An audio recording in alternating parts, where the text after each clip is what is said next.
morning students. Today we will do some miscellaneous problems of the chapter relation and functions.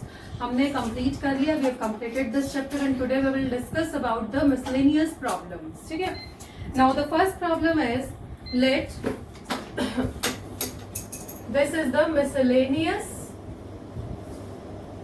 problems of class 11 chapter relations and functions. ठीक है? The first question is let P is x such that x less than 3 where x belongs to natural number. Q is a set of all x such that x is less than equal to 2 and x belongs to whole number. We have to find P union Q cross P intersection Q. Basically we are doing these miscellaneous problems ताकि आपका पूरा chapter eight a glance थोड़ा revise हो जाए. ठीक है? P is a set जहाँ पे x है, x जो एलिमेंट है वो नेचुरल नंबर को बिलोंग करता है एंड 3 से कम है. तो इसका मतलब P में कौन कौन से नंबर्स आएंगे आपके 1 and 2 क्योंकि नेचुरल नंबर भी होना चाहिए और 3 से कम भी होना चाहिए. इसके बाद Q इज अ सेट जो होल नंबर्स को बिलोंग करेगा. x होल नंबर होते हैं 0 1 2 3 4 एंड सो ऑन. 0 से 2 से कम या 2 के इक्वल होना चाहिए. 2 के इक्वल भी हो सकता है x. तो 0 1 2 ये 3 नंबर्स इसमें आ गए. 2 सेट आ गए P और Q. Now P union Q. P union Q का मतलब दोनों को यूनाइट कर देंगे तो 0 1 2. P इंटरसेक्शन Q मतलब कॉमन एलिमेंट्स जो होंगे 1 एंड 2. ठीक है? नाउ हमें क्या करना है, इन दोनों सेट्स का क्रॉस प्रोडक्ट लेना है. ठीक है? Cross product of P union Q and P intersection Q. First element इसका लेना है, फिर इसका लेना है. 0 1, इसके बाद 0 2, देन 1 1, 1 2, 2 1, 2 2. तो दिस इज द सेट जो हमें निकालना था. आई थिंक ये क्लियर हो गया होगा. How we will do that. Now moving on to the next question. If A is 1 2 3 4, A एक सेट है 1 2 3 4. इसके बाद B एक सेट है x y z. B is a set comprising of the elements x y z. R be a relation from A into B defined by R is 1x 1z 3x 1x 1z 3x and 4y. तो कोई relation बनाया है इन्होंने जिसमें ये 4 elements आए हैं. Now find the domain and range of R. Domain and range of this relation. Domain क्या होता है, पहले वाला एलिमेंट 1 3 4. तो ये हो जाएगा डोमेन. रेंज क्या होता है, second element x z x y. तो x y z this will be the range. ठीक है? याद आ गया. आई थिंक रिकॉल हो गया होगा. डोमेन रेंज हो गया. Next draw the arrow diagram of relation R. Arrow diagram A से B में जाना है हमें. ठीक है? A में कौन से एलिमेंट्स हैं 1 2 3 4 x y z. रिलेशन है 1 से x का, उसके बाद 1 से z का, उसके बाद 3 से x का, इसके बाद 4 से y का. This will be the arrow diagram. Relation R को रिप्रेजेंट करता हुआ एरो डायग्राम. ठीक है? नेक्स्ट उसके बाद हमें करना है tabular form. Tabular form of the relation. ठीक है? टेबुलर फॉर्म कैसे बनाई जाती है, एक टेबल बनाएंगे हम. यहां आप लिखेंगे A और B के एलिमेंट्स. फॉर एग्जाम्पल यहां A के लिखेंगे A के एलिमेंट्स और यहां लिखेंगे B के एलिमेंट्स. A के एलिमेंट्स कौन से हैं आपके 1 2 3 4 1 2 3 4 और B के एलिमेंट्स हैं x y z. This is the table. अब हमें एलिमेंट्स 1x ऐसे नहीं लिखना, यहाँ पे 1x 1y 1z ऐसे नहीं लिखना. अगर रिलेशन में हमारा 1x है, ये एलिमेंट यहाँ आएगा ना 1x है तो 1 लिख दो, 1y एलिमेंट नहीं है तो यहाँ लिखेंगे 0। ठीक है, बस 1 या 0 लिखना, जैसे ट्रुथ टेबल होती है हमारी। 1z अगर हमारा है यहाँ पे, 1z इज हेयर, तो यू विल राइट 1। 2x नहीं है तो 0। 2y भी नहीं है 0। 2z भी नहीं है 0। तो लाइकवाइज आई थिंक समझ आ गया होगा, इसको ऐसे कंप्लीट करना है। 3x है तो 1 लिख लेंगे, बाकी आप कंप्लीट कर सकते हैं। ठीक है, तो this is the tabular form of the relation. Now moving on to the next question. ये हमारा डोमेन था, ये रेंज था, this was the arrow diagram. ठीक है, और ये है हमारी tabular form. Okay, now moving on to the next question. Next question में आएगा हमारा, if f(x) is log 1 plus x by 1 minus x, log of 1 plus x by 1 minus x, show that f of 2x 1 plus x square is equal to twice of fx। ये हमें prove करना है। मतलब क्या है, अगर function में, function हमारा ये है, प्रूफ क्या करना है, फंक्शन में x की जगह अगर ये पुट किया जाए तो आंसर ये आएगा। ठीक है, फंक्शन लिखते हैं पहले, log of 1 plus x 1 minus x. अब अकॉर्डिंगली क्या बोला है, x की जगह f ऑफ समथिंग है ना, x की जगह ये पुट करना है, तो f of 2x by 1 plus x square क्या होएगा, x की जगह पुट करना है, जहां भी x है वो पुट करना है हमें। 2x बाय में 1 plus x square, 1 minus 2x by में 1 plus x square, taking the LCM 1 plus x square plus 2x 1 plus x square minus 2x, ये देखिए a square b square 2ab, तो ये 1 प्लस एक्स का whole square, a square b square minus 2ab 1 minus x का whole square, दोनों को एक ही square में रख सकते हैं हम, 1 प्लस एक्स 1 माइनस एक्स पूरे का स्क्वायर। ये जो पावर आती है हमेशा लॉग के आगे आ जाती है, तो twice log of 1 plus x 1 minus x. अब ये देखिए लॉग 1 प्लस एक्स और 1 माइनस एक्स क्या है हमारा, एफ एक्स है, तो ये हो गया ट्वाइस ऑफ एफ एक्स। ठीक है,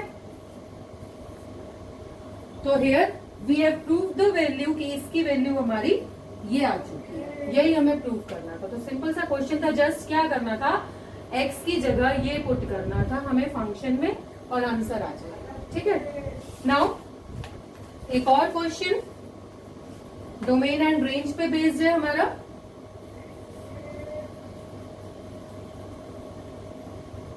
one more question is, if f is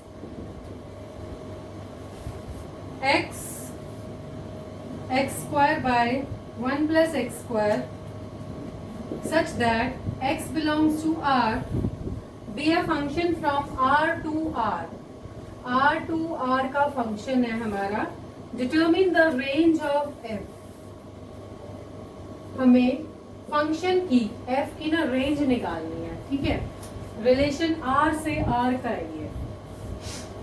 now अब ये देखिए, ये हमारा एक रेशनल फंक्शन है, एफ एक्स हमें दिया हुआ है x square 1 plus x square, ये एक रेशनल फंक्शन है। ठीक है, ये एग्जिस्ट कब करेगा, जब हमारा ये डिनोमिनेटर जो है ये 0 ना हो, तभी एग्जिस्ट करेगा। तो likewise what we will write, will exist only when 1 plus x square आपका ग्रेटर देन 0 होना चाहिए, मतलब नॉट इक्वल टू 0 होना चाहिए। मेनली नेगेटिव भी हो सकता है, 1 plus x square should not be equal to 0। ठीक है, तो यहां से for all x belonging to R। Now अब हम क्या करते हैं, y is equal to F x, तो x square 1 plus x square y आ गया। ठीक है, यहां से हम क्या करेंगे, x की वैल्यू निकालेंगे, x square by 1 plus x square ही है ये, हाँ जी, क्रॉस मल्टीप्लाई करेंगे इसको, y y x square, x square minus y x square is y x square common 1 minus y x square is 1 by में 1 माइनस वाई। तो x square की वैल्यू आ चुकी है आपकी वाई बाय में 1 माइनस वाई, एक्स हो जाएगा plus minus under root of 1 by 1 minus y. X क्या होता है हमारा डोमेन, हम इसमें क्या पुट कर सकते हैं, ठीक है। पुट करने में हम ये कोई भी वैल्यू जो है पुट कर सकते हैं। 1 माइनस वाई जो है आपका ये हमारा 0 से, मतलब ये पूरी वैल्यू स्क्वायर रूट भी है ना, ये पूरा का पूरा हमारा 0 से बड़ा होना चाहिए। y 1 minus y should be greater than equal to 0, या फिर अगर इसका नेगेटिव हो तो ये आपका लेस देन इक्वल टू 0, क्योंकि नेगेटिव ऑफ नेगेटिव जो है वो हमारा पॉजिटिव हो जाता है, ठीक है। इसीलिए यहाँ पे माइनस का साइन ले लिया। y नेगेटिव है तो उसका भी हमने नेगेटिव कर दिया। अब अगर मैं इसको सॉल्व करती हूँ, क्रॉस मल्टीप्लाई करती हूँ, तो आपको मिलेगा, देखो इसमें हम क्या कर रहे हैं, 1 ऐड कर दिया और 1 सब्ट्रैक्ट कर दिया। ये आ गया 1 बाय में 1 minus y, minus 1 minus y common लेके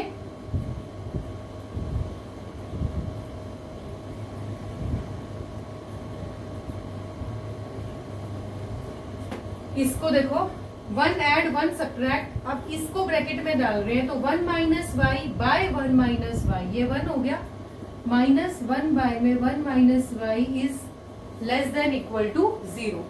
1 को इधर लेके जाएंगे या फिर इसको ऐसे कर लो। उसके बाद हम क्या करेंगे, क्रॉस मल्टीप्लाई करेंगे, ठीक है। तो 1 माइनस वाई की वैल्यू क्या हो गई, लेस देन 1 हो गई, ये 1 और 1 कैंसिल हो गया। इसको हम ऐसे लिख लेते हैं 1 0 लेस देन वाई, ठीक है। तो y की वैल्यू आपकी 0 से कम हो गई और 1 से छोटी हो गई, क्योंकि इसका अपोजिट करेंगे, अगर हम यहाँ से निकालेंगे तो आपको मिलेगा y इज लेस देन 1, ठीक है। तो y की वैल्यू हमारी 0 से 1 के बीच में आ रही है। y क्या होता है हमारा, y हमारा रेंज होता है, तो यही हमें चाहिए था, 0 से 1 के बीच में आ रहा। अब 0 के इक्वल है तो यहाँ पे बिग ब्रैकेट लगाएंगे, ठीक है, और 1 की तरफ हम लगाएंगे ओपन ब्रैकेट। तो दिस इज द इंटरवल, ये हमारी रेंज हो जाएगी y की। y का आंसर निकालना था, y कहां से कहां तक रहता है हमारा, ठीक है। नाउ मूविंग ऑन टू एक और क्वेश्चन है आपका, रीडिफाइन द फंक्शन।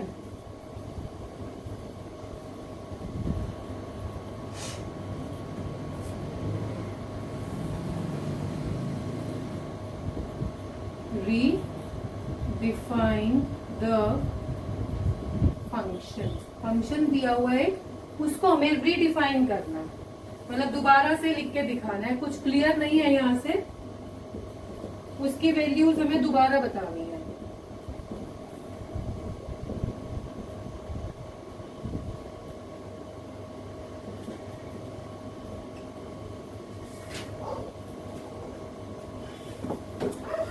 हम इसमें क्या लेंगे, देखो इस फंक्शन में ना 1 से है, 1 प्लस एक्स, एक्स में से 1 गया, तो इसमें ना हमारा -2 से 2 के बीच में केसेस कौन से बनेंगे हमारे, एक तो -2 से -1 तक का केस बनेगा, क्योंकि -1 है यहाँ पे, अगर हमारा x जो है -1 के भी इक्वल हो जाए, -2 से -1 के बीच में।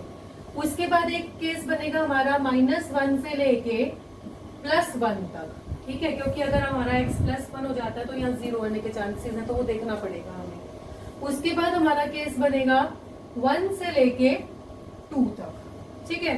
तो ये हमारे 3 केसेस बनेंगे, इनके लिए हम इसको रिडिफाइन करेंगे। नाउ फर्स्ट केस है, अगर हमारा x -2 से -1 के बीच में है, मतलब नेगेटिव नंबर है। अब अगर fx हमारा नेगेटिव नंबर है तो ये वाला जो हमारा मॉड्यूलस फंक्शन होता है ये नेगेटिव हो जाता है। x पहले ही नेगेटिव है, उसमें से आप और -1 कर रहे हो तो वो नेगेटिव ही फंक्शन होएगा, ठीक है। तो x अगर नेगेटिव फंक्शन होता है तो उसका मॉड्यूलस -x आता है। सिमिलरली इसका आंसर क्या आ जाएगा, -(x - 1). अब यहाँ पे x हमारा -2 से -1 के बीच में है, अगर हम इसमें +1 करते भी है तो भी हमारा आंसर जो है वो नेगेटिव में ही रहेगा, ठीक है। तो इसमें हमारा आंसर फिर से नेगेटिव आ जाएगा। तो आंसर क्या आ जाएगा, इसको ओपन करते हैं, -x +1 -1 -x and you are getting minus का 2x। ठीक है, तो फर्स्ट आंसर आ गया हमारा माइनस का 2x। अब चलते हैं, अगर ये -1 से 1 के बीच में हो, अब अगर हमारा x -1 से 1 के बीच में है, तो ये वाला जो फंक्शन है हमारा, दिस विल बी नेगेटिव, और ये वाला जो फंक्शन रहेगा ये पॉजिटिव हो जाएगा क्योंकि x 0 से बड़ा हो गया। ठीक है, नाउ इसको अगर हम सॉल्व करेंगे तो -x +1 +1 +x, तो ये आंसर आ गया आपका 2। सेकेंड आ गया। इसके बाद जब हमारा x 1 से बड़ा है, 1 और 2 के बीच में, तो पॉजिटिव हो गया, वो पॉजिटिव हो गया, तो इसका मतलब ये भी पॉजिटिव और ये भी पॉजिटिव, तो x -1 +1 +x, ये 1 और 1 कैंसिल हो गया, आंसर आ गया 2x। तो फंक्शन को हम ऐसे डिफाइन करेंगे, ये 3 पार्ट्स करेंगे। इस फंक्शन की जगह हम ये लिखेंगे, ये fx डिफाइन हो गया, this is redefining of fx। हमने उसके पार्ट्स कर लिए, ब्रेक कर लिया उसको, -2 से -1, -1 से 1, 1 से 2। फिर हमने चेक किया, अगर फंक्शन आपका -2 से -1 है, नेगेटिव है पूरा, ठीक है, तो ये भी नेगेटिव रहेगा, ये भी नेगेटिव रहेगा। अगर फंक्शन -1 से 1 के बीच में आ रहा है, तो ये नेगेटिव रहेगा, ये पॉजिटिव हो जाएगा क्योंकि वो x से थोड़ा बड़ा हो गया आपका 1 से। ठीक है, उसके बाद अगर फंक्शन पॉजिटिव है तो ये भी पॉजिटिव रहेगा और ये भी पॉजिटिव रहेगा। तो 3 अलग अलग आंसर्स आएंगे आपके, 3 अलग अलग वैल्यूज हैं fx की अलग अलग इंटरवल्स में। तो this is the redefining of the function. तो today we are completing our chapter relation and functions. ठीक है।